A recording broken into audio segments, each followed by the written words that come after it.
remercie la chorale. J'ai voulu qu'on reprenne ce cantique pour une seule raison. Que nous comprenions qu'aujourd'hui, on ne vient pas perdre son temps. Parce que moi, j'ai entendu des gens dire, oh, c'est dimanche, il n'y a rien à faire, je vais aller à l'église. Hein? Parce que tu n'as rien à faire les dimanches, tu vas à l'église. Et donc, si tu avais une bamboula à faire à Assini, tu ne serais pas venu à l'église. Or, Dieu a travaillé 6 jours. Et le 7e jour, il a permis à l'homme de venir lui rendre gloire, de venir chanter. Alors, il y a des gens qui disent ça comme ça. Oh, je m'ennuie aujourd'hui. Mais ça, nous reviendrons là-dessus. Nous allons parler un peu des 2 lectures. De toute façon, ça va ensemble. La première lecture, on peut la céder en 2. La première partie nous dit, vos ennemis ont pris le dessus sur vous. Vos ennemis ont pris le dessus sur vous. Pour différentes raisons. Pour différentes raisons, vos ennemis ont pris le dessus sur vous. Ils se sont moqués de vous. Et où ils sont, ils se croient tellement bien, parce que c'est ce que dit le cantique. Le cantique dit,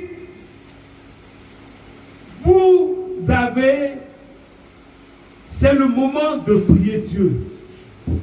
Parce que Christ va revenir. Et quand il va revenir, il jugera les uns pour la gloire éternelle, les autres pour la gêne. Voilà ce que nous dit aujourd'hui nos 2 lectures. La deuxième partie de la première lecture nous dit, comme vos ennemis vous ont pris pour faire leur marchepied, aujourd'hui, moi, Jésus, prenez Naoum. Si quelqu'un dit, tu vas prendre Naoum 1, verset 2 et 3. Alors, vous allez comprendre. Donc, il y a la deuxième partie qui vous dit, Jésus va revenir. Et comme il est jaloux, il va vous venger. Voilà la deuxième lecture. Voilà la première lecture. Premièrement, votre défaite. Premièrement, vos ennemis, vous n'avez pas pu faire le marchepied. Et à la fin, si vous louez Dieu, si vous priez Dieu, vas-y, lève-toi. Naoum 1, verset 2 et 3. L'éternel est Dieu. Va doucement. Tu sais, mon ami, je n'entends pas bien, donc va doucement.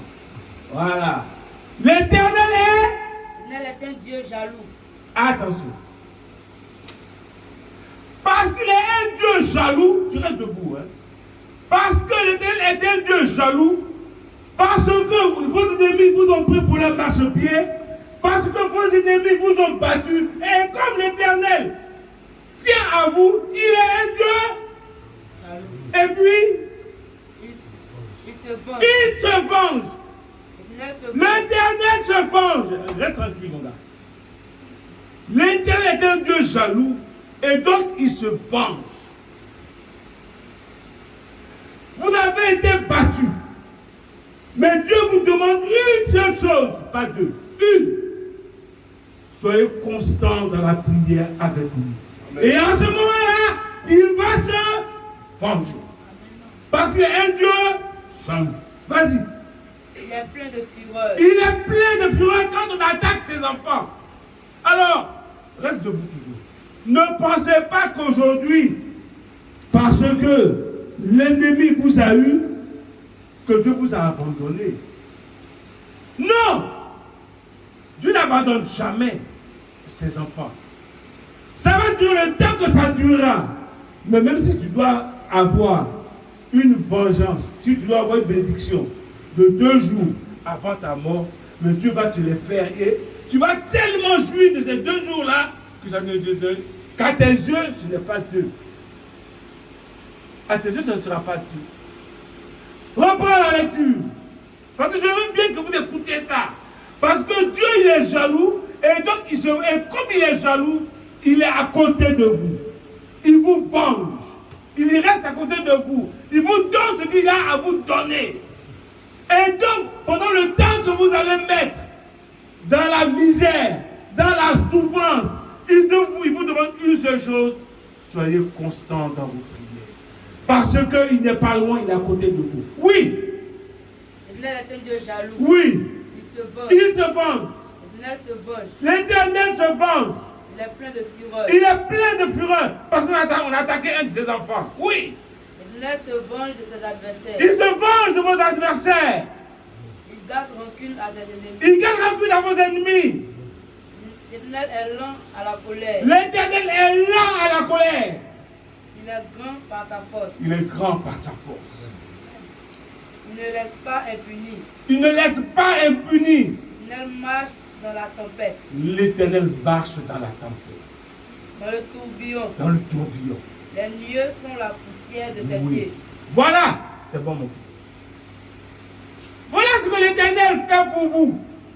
Que vous le sachiez ou non, que vous le voyez ou non, l'Éternel, il est à côté de vous et il se venge. Et il vous dit tout le temps, restez constant dans la prière.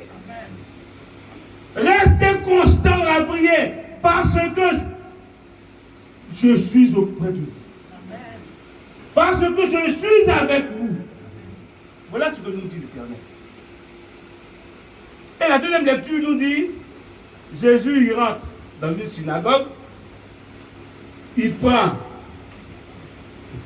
la lecture du jour, et puis à la fin, il dit, ce jour est arrivé. Mais les gens n'ont pas compris. Vous savez, je vais raconter une histoire qui s'est passée en 2007 à Saint-Uriel, ma cour résidentielle. Il y a un fidèle qu'on appelait Kojo. Kojo était menuisier. Et puis un jour, Kojo arrive, un dimanche, il arrive à la paroisse. Habillé en leader, mais avec une sangle où il y a les 7 croix de l'arc-en-ciel. Ah, tous intrigués. C'est pas comme ça notre habillement. Donc, la sangle là, d'abord aussi, les 7 croix et les 7, comment on va appeler ça? Les 7 couleurs de l'arc-en-ciel, les 3 croix, et il rentre à la paroisse. Dans son âme, Papa Niepa était en train de faire la prédication. Quand il a vu, il a tiqué et il s'est arrêté. Il s'arrête et puis il dit, Claude, c'est moi Claude. C'est bon. Claude, va voir ce monsieur-là. Demande-lui qu'est-ce qu'il veut. Donc, je me lève, je prends 3 dévanciers avec moi, et puis on dit, Claude, pardon, tu viens, on va te voir. Et on sort avec lui. Là, il a été très, très poli. On dit, mais écoute, c'est quel habillement ça? Il dit, je suis pasteur. Ah. Tu es pasteur comment? Mais qui t'a moins? Il dit, au chauffeur là, quelqu'un l'a moins. Non, je vous dis la vérité. Au chauffeur là, quelqu'un l'a moins. Quand il a dit ça, tous les 3 gars qui étaient avec moi ont fait un pas en arrière. Et là, il nous l'a eu. Je lui ai dit, oui, quelqu'un l'a moins. Il dit, c'est Dieu qui l'a moins. Moi, je ne vois pas. Depuis que tu es là, tu as fait quoi? Qu'est-ce qui se passe? Il dit que lui, il est pasteur et qu'il est venu aujourd'hui prendre cette Uriel. Je lui ai dit, bon, comme on est dimanche, on ne va pas faire des palabres comme ça. Restons assis là, au dehors. Laissons les gens faire leur culte. Et quand ils feront leur culte, maintenant, on va parler. Il dit, pas question, il faut que lui, il rentre. Je dis, Koudou, c'est pas bon, c'est pas bon. Parce que les gens sont en train de prier. Tu vas rentrer aller faire du scandale, ce n'est pas bon. Il faut rester. Restons assis là. Moi aussi, je ne vais pas plus, je serai assis avec toi. Et il a compris, il s'est assis. Et puis au fur et à mesure que j'ai discuté avec lui, que je posais des questions, il dit, aujourd'hui frère, moi ça fait plus de 7 ans. On dit il doit avoir un successeur. Depuis le successeur ne vient pas. Donc c'est lui. J'ai dit, pour le moment, va au Nigeria ou va au Bénin, va faire ton culte là-bas, va tout faire là-bas. Quand eux seront d'accord là, tu vas venir. Jusqu'aujourd'hui, qu'au fils n'est plus revu. Mais c'est pour vous dire, quand Jésus est rentré dans la synagogue, quand il a pris le livre, il leur a dit aujourd'hui, la parole que vous venez d'entendre est effective. Mais les gens ont failli le lyncher. Ils ont failli le lyncher parce que il y a des vérités ou des mensonges. Parce que quand Dieu lui est parti, il n'est plus revenu. Oh, Jésus lui il est revenu. Ce qui fait qu'il est dans la vérité. Quand Dieu est parti, jusqu'aujourd'hui, je ne sais pas où Dieu est parti. Mais jusqu'au jour d'aujourd'hui, Jésus, on parle toujours de lui. Ça fait 2023 ans. Donc ça veut dire que quand, et puis il a dit quelque chose de réel, on n'est jamais prophète chez soi. Ça c'est la réalité.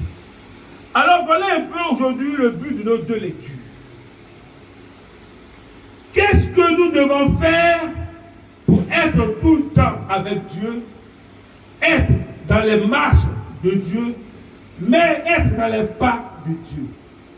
Nous avons été victimes de beaucoup de maladresse. Nous avons été victimes de beaucoup d'antipathie. Mais si nous suivons Dieu, ce qui va nous arriver, c'est Apocalypse 7. Quelqu'un est capable d'Apocalypse 7. Ce qui va nous arriver, c'est Apocalypse 7, verset 13.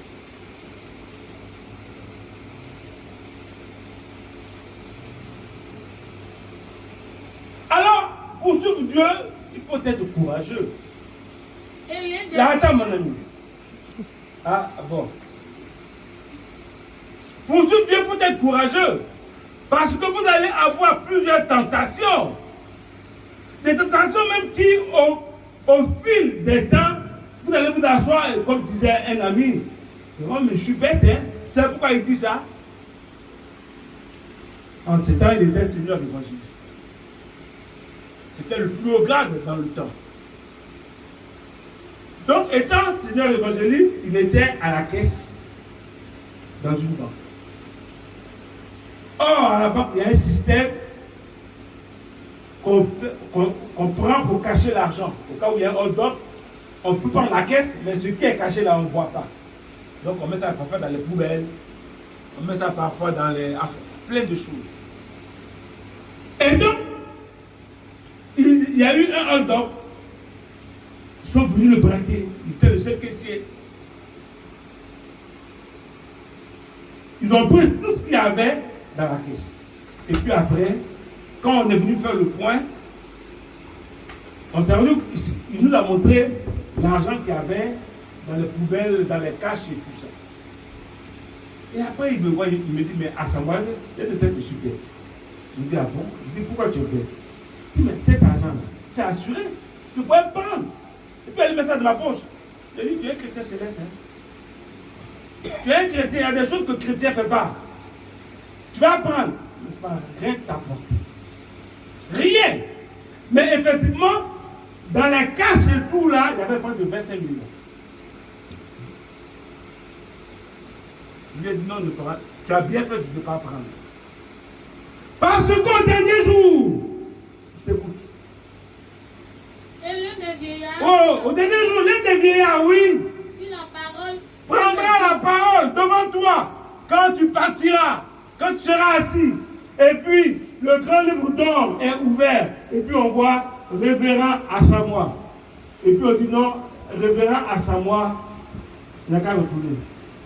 Ou alors, il n'y a qu'à aller dans la gêne. Pourquoi? Ceux qui sont revêtus de robes blanches, Parce que tu ne serais pas revêtu de robe blanche. qui sont-ils? Qui sont-ils? Et d'où viennent-ils? Je lui dis, Je lui dis, ces gens qui parlent aux 24 vieillards. mon Seigneur, Mon Seigneur, tu le sais. tu le sais. Et il me dit, Et il me dit, ce sont ceux qui viennent de la grande tribulation. mais c'est quoi la grande tribulation? C'est quoi la grande tribulation? L'explication vient tout juste après. Ils ont lavé leurs robes Ils ont lavé leur robe. et ils ont blanchi dans, Et, dans oui. le sang de l'agneau. Ouais, arrête-toi. Voilà la grande tribulation. La grande tribulation, ce sont les tentations. La grande tribulation, c'est tout ce qui est mauvais, tout ce qui est œuvre de la chair. Et c'est quoi les œuvres de la chair?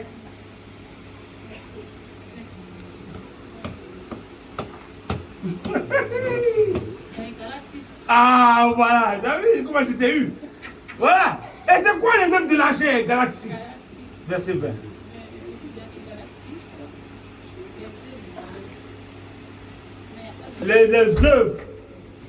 Les œuvres de la chair. C'est ça, la grande tribulation. C'est-à-dire les palabres. Oui, Les querelles, les querelles, les jalousies, les animosités, les disputes, les disputes. les divisions, C'est ça les œuvres de la chair. les sectes. C'est bon, merci. Alors, toute personne qui est abonnée, présent aux œuvres de la chair, il n'ira jamais, et là jamais vers le Père Abraham. C'est pour cela que dans la vie que nous menons ici, nous devons être des hommes et des femmes pleins de compassion. Les œuvres de l'esprit. C'est pour cela que la vie que nous menons ici sur terre, nous devons être des hommes pleins de vie, pleins d'amour, pleins de joie. Sinon, vous ne laverez pas vos robes dans le sang de l'agneau. Jamais vous ne laverez vos robes. Oui, vas-y. Mais le fruit de l'esprit, Les fruits de l'esprit.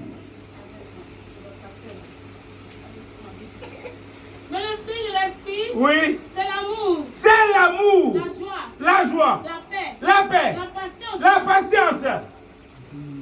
la bonté, La bonté. la bénédiction. C'est bon. Le peu là.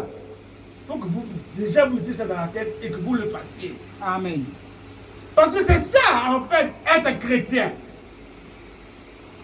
Être chrétien, c'est dire, mon frère, ce n'est pas de ta faute. Tu as marché, quelqu'un vient et puis il marche sur votre pied.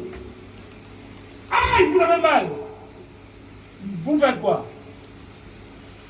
Quelqu'un qui est violent, il va te donner un coup de poing dans le dos, sur la tête. Mais tu me fais mal! Mais quelqu'un qui a les œuvres de l'esprit, il dit quoi? Il dit, mon frère, tu m'as pétiné, mais ce n'est pas de ta faute. Continue ta route. Ça, c'est un point que tu as marqué devant Dieu. C'est un point que tu as marqué devant Dieu. Amen. Et toute notre vie que nous allons mener sur cette terre ici, il faudrait que tous les jours, nous marquions un point. Amen. On ne demande pas deux, hein? On ne demande pas deux. Je ne demande pas trois. Dieu ne demande pas trois, il ne demande pas deux. Il demande un. Peut-être même il ne demande pas un, il demande moitié de un. C'est quoi moitié de un? Mon frère, va. Ce n'est pas de ta faute. C'est fini, tu as marqué. Et si tous les jours que Dieu fait pour nous, nous marchons dans cette nouveauté de vie, si tous les jours que Dieu fait pour nous, nous marchons pour gagner un point pour avoir le royaume des cieux, au bout de 70 ans, nous allons marquer 70 points. Non. 70 multiplié par 360. Voilà le nombre de points que nous allons gagner. Et donc ce jour-là, Apocalypse verset 7, début, commence. Alors, Oui. Non, alors, Apocalypse, verset 1. Encore verset 15. Non, va au verset 13 encore. Verset 13. C'est tout. Je vais pas dire. Et l'un des vieillards prit la Et parole. l'un des veillards pour la parole est dit. Ceux qui sont vêtus de robes Ceux qui blanches, sont vêtus de robes blanches. qui sont-ils? Qui sont-ils? D'où sont-ils Et venus? d'où sont-ils venus? Mais attends! Mais c'est vous, c'est vous, c'est vous. Parce que tous les jours, vous avez marqué un point. Donc c'est vous qui avez lavé vos robes dans le sang de Jésus. C'est vous qui êtes des hommes de paix, des femmes de paix. C'est vous qui à chaque fois où vous partez, où vous mettez les pieds, la paix vous accompagne. Et la paix rentre dans la maison, rentre dans l'entrepôt, rentre dans le travail. Parce que vous êtes des hommes de paix. Voilà ce que Dieu vous demande. Amen. Oui, Je lui dis, je lui dis, Seigneur, oh Seigneur, tu le sais. tu le sais. Il me dit, Il me ce dit, sont ceux qui viennent de la grande tribulation. la grande tribulation. Ils ont lavé leurs robes Oui, et ils les ont blanchis Oui. dans le sang de l'agneau. amen. Amen. Amen. C'est ça qu'on vous demande. C'est ça qu'on vous demande. On vous demande d'être des hommes et des femmes de paix. On vous demande d'être des hommes et des femmes qui suivent les traces de Dieu. On vous demande d'être des hommes et des femmes qui ont la crainte de Dieu. Amen. Je ne veux pas rentrer dans d'autres détails, ce n'est pas intéressant. Mais c'est ça qui est intéressant. Tant que vous ne suivrez pas les traces de Dieu, tant que vous ne ferez pas ce que Dieu interdit de faire, vous êtes